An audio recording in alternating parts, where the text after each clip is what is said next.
ಮಾಡಬೇಕು ಅನ್ನೋ ಕಾರಣಕ್ಕೆ ಬಳಸಾಗುವಂಥದ್ದು. ಇದನ್ನ ಬಳಸಿರ್ತಕ್ಕಂಥದ್ದು ನೀವು ದೃಶ್ಯಾವಳಿಗಳಲ್ಲಿ ನೋಡ್ತಾ ಇರ್ಬೋದು. DCM ಅವರು ಸ್ಥಳಕ್ಕೆ ಆಗಮಿಸ್ತಾ ಇರ್ತಕ್ಕಂಥದ್ದು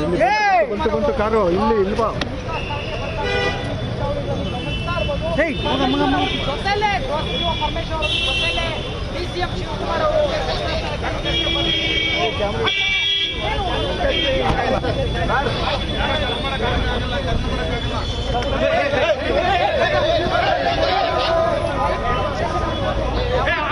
ಪಾಪ ನೀನು